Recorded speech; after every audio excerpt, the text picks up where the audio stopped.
여러분 안녕하세요. 이번 시간에는 우리 66회차 이론풀이 시작하도록 하겠습니다. 자, 우리 1번 바로 보도록 할게요. 다음 설명과 관련된 회계정보의 질적 특성은, 자, 우리 회계정보의 질적 특성이다. 그러면 크게 두 가지가 있었죠. 그죠?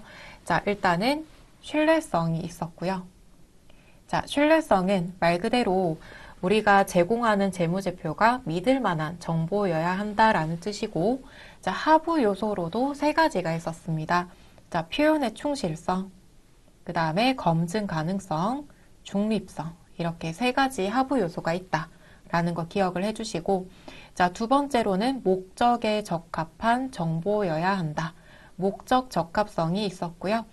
자, 예측 가치, 피드백 가치, 적시성, 이렇게 세 가지의 하부 요소가 있었습니다.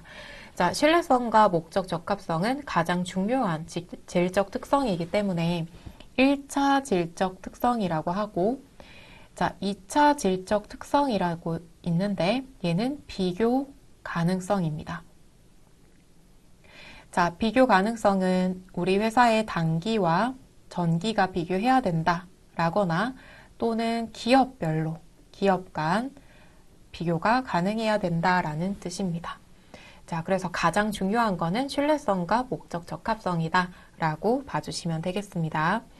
자, 그러면 내용을 한번 볼게요. 상장법인인 주항공은 1분기 손익계산서를 기한 내에 공시하지 않았다. 자, 1분기라고 하면은 우리 1월부터 3월까지를 얘기하는 거겠죠. 자, 기한 내에 보고를 하지 못했다라고 합니다. 이로 인해 기업의 투자자들은 투자 의사 결정 시점에 필요한 정보를 제공받지 못했다라고 합니다. 자, 우리가 그때그때 빠르게 재무제표를 보고를 해야 투자자들이 빠르게 의사결정을 할 수가 있겠죠. 자, 따라서 여기에서 관련된 질적 특성은 목적 적합성을 얘기하는 거고요. 그 중에서도 4번입니다. 자, 적시성이라는 거는 내가 필요할 때 그때그때 빠르게 보고를 한다라는 뜻으로 봐주시면 되겠습니다. 자, 우리 나머지 같은 경우 1번, 2번, 3번은 신뢰성 쪽으로 들어가겠죠. 자, 그 다음에 2번, 재고자산과 관련하여 잘못 설명하고 있는 사람을 찾으라고 합니다.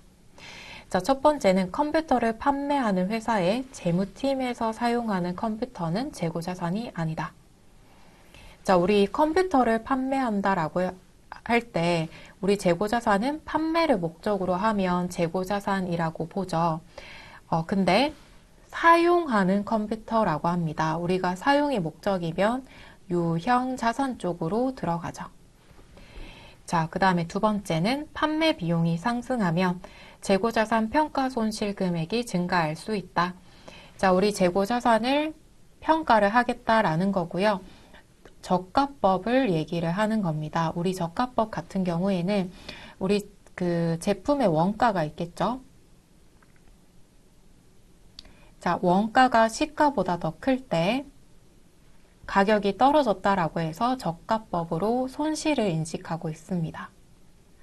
자, 그런데 이 시가를 순실현 가치라고도 하는데, 자, 금액을 구해 주실 때 판매 금액에다가 매출액이라고 보시면 되겠죠? 판매 금액에 판매 비용을 뺍니다. 자, 판매 비용을 빼서 나온 금액을 우리가 시가로 잡고 있어요. 자, 예를 들어 원가가 1,000원짜리고요. 자, 시가가 판매 금액이 2,000원인데 판매 비용이 들어가겠죠. 그죠? 예를 들어 500원이다 라고 했을 때는 1,500원이니까 문제가 없어요. 자, 그런데 판매 비용이 증가해서 예를 들어 1,500원이다. 자, 그러면 시가 금액은 저희한테 남는 건 순실현 가치는 500원이 되겠죠. 자, 그러면 저희가 남는 가치보다 원가가 더 크기 때문에 손실을 입게 되겠죠. 이때 계정 과목을 재고자산 평가 손실이라고 하는 거예요. 자, 따라서 판매 비용이 증가하면 재고자산 평가 손실도 같이 증가하는 효과가 있습니다. 자, 그 다음에 비정상적으로 발생한 재고 감모 손실은 영업의 비용 쪽에 해당한다.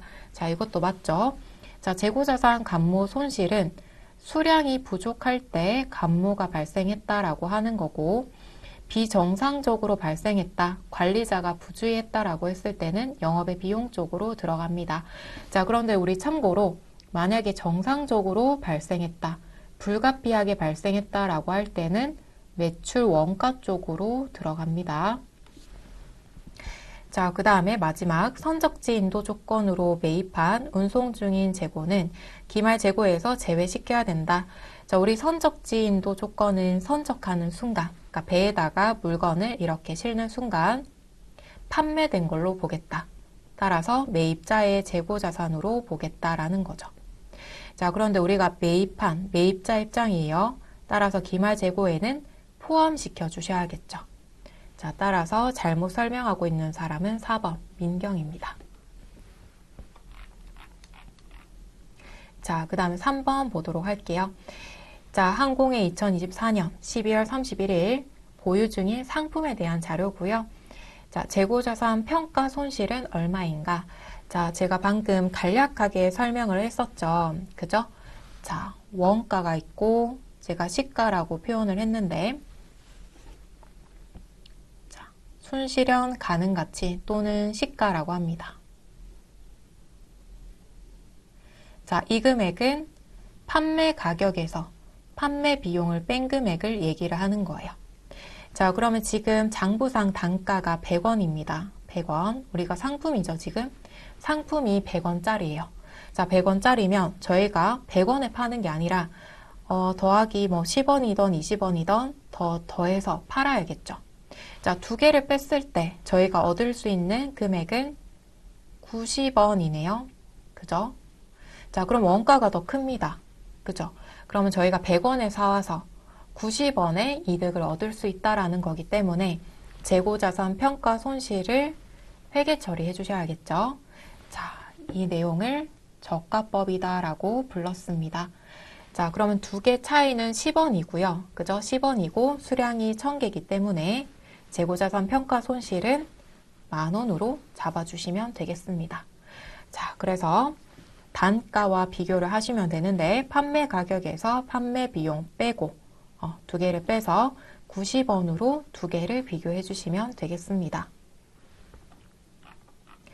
자, 그 다음에 4번 무형자산으로 처리해야 되는 거래는, 자, 우리 무형자산은 사용이 목적이고요. 물리적인 형태가 없을 때 무형자산이라고 합니다.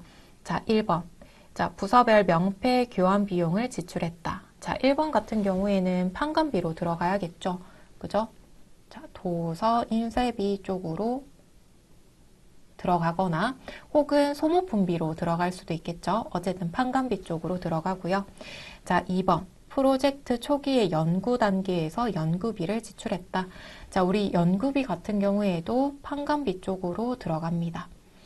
자, 그 다음에 3번. 다른 회사와 합병하면서 영업권을 취득했다. 자, 우리 영업권은 무형자산 쪽으로 들어가죠. 정답은 3번이고요. 자, 4번. 세무교육을 실시하고 강사료를 지급했다. 그러면 교육 훈련비라는 개정 과목으로 잡아주셔야 되고 판관비 쪽으로 들어갑니다.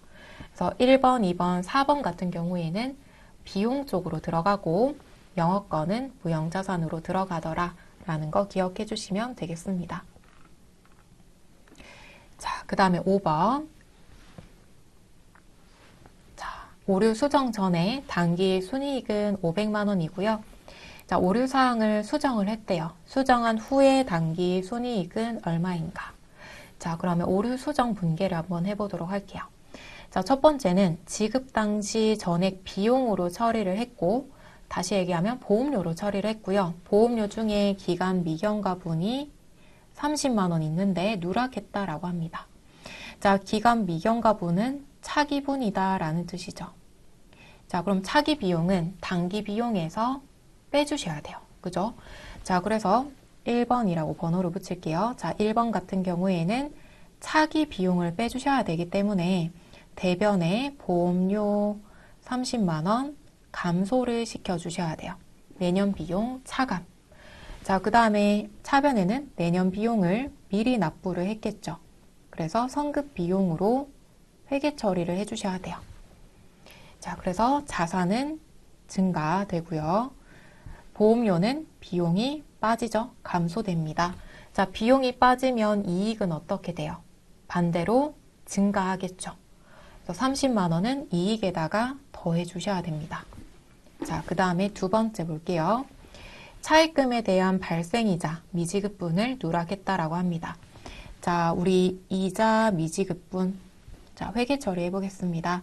자, 이자 비용이 발생했고, 20만 원 발생했고요.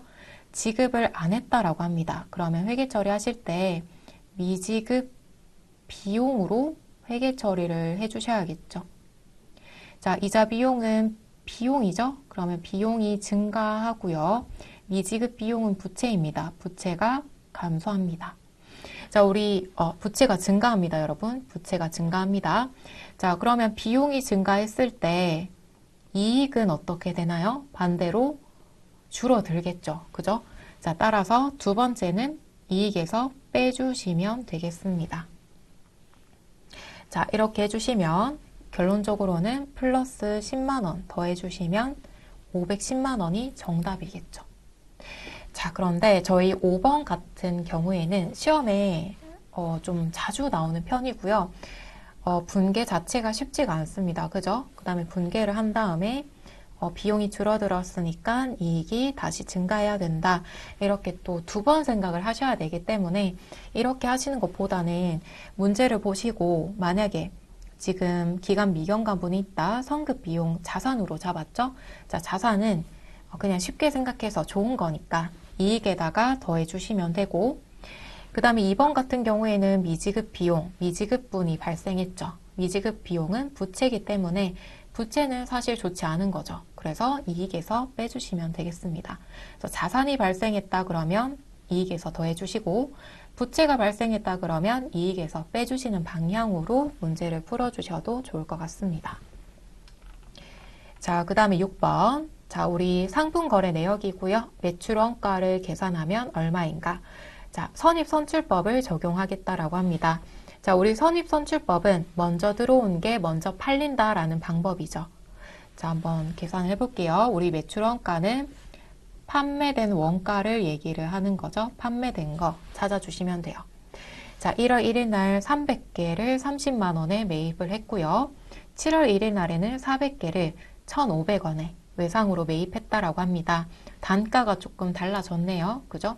자, 그 다음에 10월 1일 날에 550개를 137만 5천 원에 매출했다라고 합니다.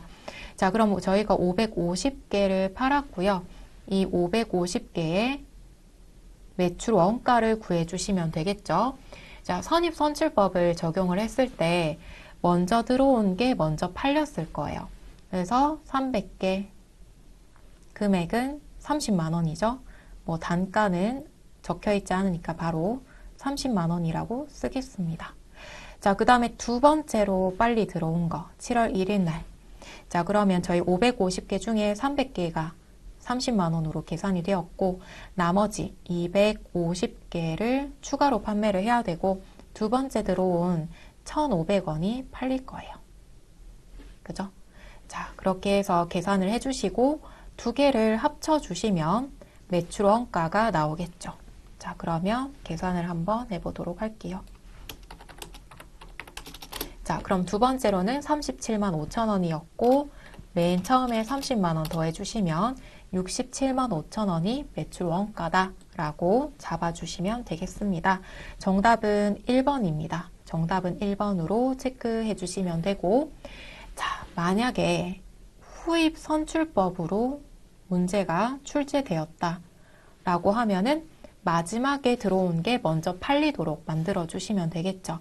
그래서 참고로 말씀드리면 550개 중에 7월 1일 날 400개 곱하기 1,500원짜리 매입 단가로 설정해주고, 그 다음에 두 번째, 자, 기초 상품 150개죠. 두 개 합쳐서 550개 들어가야 되기 때문에 하고, 30만 원이기 때문에 한 개당 단가는 1,000원으로 계산이 가능하겠네요. 이렇게 두 개를 더해서 매출 원가로 잡아주시면 되겠습니다. 자, 그 다음에 7번 볼게요. 자, 7번은 부가세입니다. 자, 재화와 용역의 공급 시기로 옳지 않는 것. 자, 1번. 자, 수출 재화는 선적일 혹은 기적일. 자, 배에다가 물건을 싣겠다 그러면 선적일이고요. 비행기다 그러면 기적일로 봐주시면 됩니다. 자, 폐업 시 잔존 제한은 폐업할 때를 공급 시기로 잡기로 했습니다. 주의하실 점은 폐업 신고를 하는 때가 아닙니다. 폐업 신고가 아니라 실제로 폐업한 당일을 공급 시기로 잡아주시면 되겠습니다. 자, 3번은 단기 할부 판매고요. 대가를 받기로 한 때. 자, 3번이 틀렸죠. 단기 할부 판매가 아니라 장기 할부 판매입니다. 자, 우리 장기 할부 판매는 조건이 있죠. 첫 번째로는 1년 이상 외상을 할 것. 두 번째로는 2회 이상 분할해서 돈을 받을 것. 자, 그러면 장기 할부 판매로 들어가는데, 자, 1년 이상이기 때문에 기간이 멀죠. 그래서 대가가 들어올 때마다 공급 시기로 잡고 부가세 신고를 해주시면 되고요. 우리 단기 할부 판매 같은 경우에는 1년 미만이에요. 자, 그래서 단기 할부 판매는 그냥 대가를 받을 때가 아니라 물건을 판매했을 때, 인도했을 때를 공급 시기로 잡습니다. 그러니까 회수 시점과는 전혀 무관하다라고 봐주시면 되겠죠. 자, 위탁 판매는 수탁자가 소비자한테 공급했을 때를 봐주시면 되겠습니다. 자, 그 다음에 8번. 자, 2024년 2기 확정신고고요. 매출세액은 얼마인가? 라고 물었습니다. 단 주어진 자료의 금액에는 부가가치세가 포함되어 있지 않다라고 합니다. 자, 그럼 매출세액을 찾아주셔야 되기 때문에 우리가 부가세를 매기는 부분들 찾아주시면 되겠죠. 자, 국내 매출액은 곱하기 10%에서 부가세 매기고 있습니다. 700만 원. 자, 하치장 반출액. 우리 하치장은 창고로 보고 있고요. 창고에서 물건이 나간 거기 때문에 매출액으로 보지 않습니다. 자, 그 다음에 국외 수출 매출액. 자, 우리가 수출했다 그러면 부가세는 0%고요. 부가세는 0원입니다. 자, 그 다음에 거래처에 무상으로 제공한 견본품의 시가. 자, 견본품이라고 나와 있죠. 그죠? 자, 견본품이라는 거는 우리 회사의 제품을 얘기하는 게 아니고요. 홍보 용도로 만든 견본품을 얘기를 하는 겁니다. 자, 이러한 경우에는 부가세를 매기지 않습니다. 자, 우리 화장품 회사다라고 했을 때 화장품에 본품이 있고요. 그 다음에 견본품 이렇게 작게 만들어서 샘플처럼 제공하는 거 있죠. 자, 이런 견본품은 매출액으로 잡지 않습니다. 그렇기 때문에 부가세를 매기지 않는다라고 봐주시면 되겠습니다. 자, 그러면 매출세액은 1번 700만 원이 되겠네요. 자, 그 다음에 9번. 9번은 소득세 파트입니다. 자, 우리 거주자 김회기 씨가 2024년에 근로를 제공하고 받은 대가라고 합니다. 자, 2024년에 총 급여액을 계산하면 얼마인가? 자, 월정액 급여 당연히 총 급여액 계산에 포함시켜 주셔야겠죠? 더해 주셔야 되고, 상여금, 자, 상여금도 더해 주셔야 되고요. 자녀 학자금도 더해 주셔야겠죠? 그죠? 회사에서 학자금 명목으로 500만 원 받았다. 그러면 총 급여액에 포함시켜 주셔야 됩니다. 자, 그 다음에 차량 보조금. 자, 우리 차량 보조금 같은 경우에는 비과세인지 아닌지를 체크해 주셔야겠죠. 자, 월 10만 원이고 회사 지급 규정에 의한 실비 변상적 금액이다라고 합니다.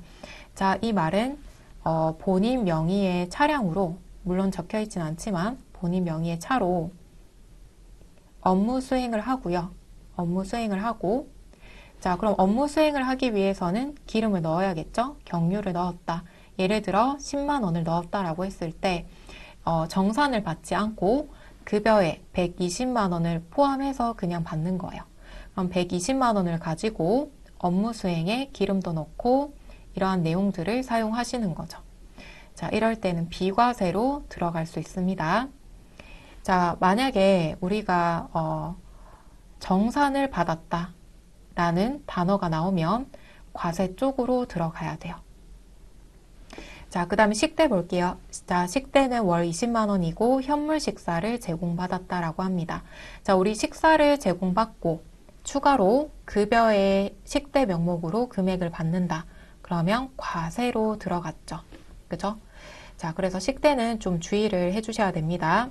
자, 식대는 식사를 제공받지 않고 월급에다가 식비를 받았을 때 비과세로 들어갑니다. 자, 그러면 과세 쪽으로 들어가기 때문에 240만 원, 그리고 나머지 금액들 다 더해 주셔야겠죠. 120만 원은 우리가 비과세로 들어가기 때문에 계산해서 제외를 시켜 주셔야겠습니다. 자, 그럼 정답은 3번이겠네요. 그죠?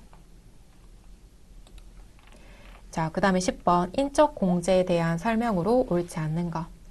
자, 인적 공제, 우리 부양가족에 대한 공제를 얘기하는 겁니다. 자, 1번 기본 공제 대상자 1인당 150만 원을 공제한다. 맞죠? 한 명당 150만 원 빼줍니다. 자, 2번 과세기간 종료일 전에 사망한 경우에는 인적 공제 대상에서 제외한다. 자, 2번이 틀렸고요. 자, 사망했을 경우에는 사망일 전날에 따릅니다. 예를 들어 우리 부양가족 중에 한 명이 1월 1일부터 12월 30일까지는 살아 계셨어요. 네, 12월 31일 날 사망했다라고 가정을 할게요. 자, 그러면 나의 부양가족으로 넣어야 될지 말아야 될지 조금 애매하죠. 자, 이런 경우에는 사망일 전날까지는 살아 계셨다라고 보고요. 단 하루라도 살아 계시면 나의 부양가족으로 넣을 수 있고 150만 원을 공제받을 수 있습니다.